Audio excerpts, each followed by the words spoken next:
Heboh Fuji dilamar Tarik Halilintar, foto pegang cincin disorot. Artis Tarik Halilintar mengunggah foto memegang cincin di depan kekasihnya Fuji. Tarik Halilintar terlihat seperti sedang melamar Fuji. Dalam unggahan tersebut Tarik Halilintar terlihat memegang kotak cincin berwarna biru sambil menggunakan jas berwarna putih. Fuji yang berhadapan dengan Tarik Halilintar terlihat begitu salah tingkah saat Tarik memberikan cincin tersebut. Tarik Halilintar dan Fuji sempat berapa kali didesak penggemar untuk menemui kedua pihak keluarga besarnya. Namun sampai saat ini Tarik Halilintar belum mempertemukan Gen Halilintar dengan keluarga Faisal. Faisal juga sempat memperingatkan Fuji untuk tak menikah muda. Fuji diberikan nasihat oleh Haji Faisal untuk menyelesaikan pendidikannya terlebih dahulu. Tetapi secara tiba-tiba, Tarik Halilintar mengunggah dirinya sedang memegang cincin dan menghadap ke Fuji.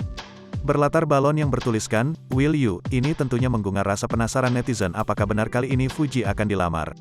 "Bucin forever with you," tulis Tarik Halilintar pada laman Instagramnya Rabu, tanggal 17 Agustus tahun 2022.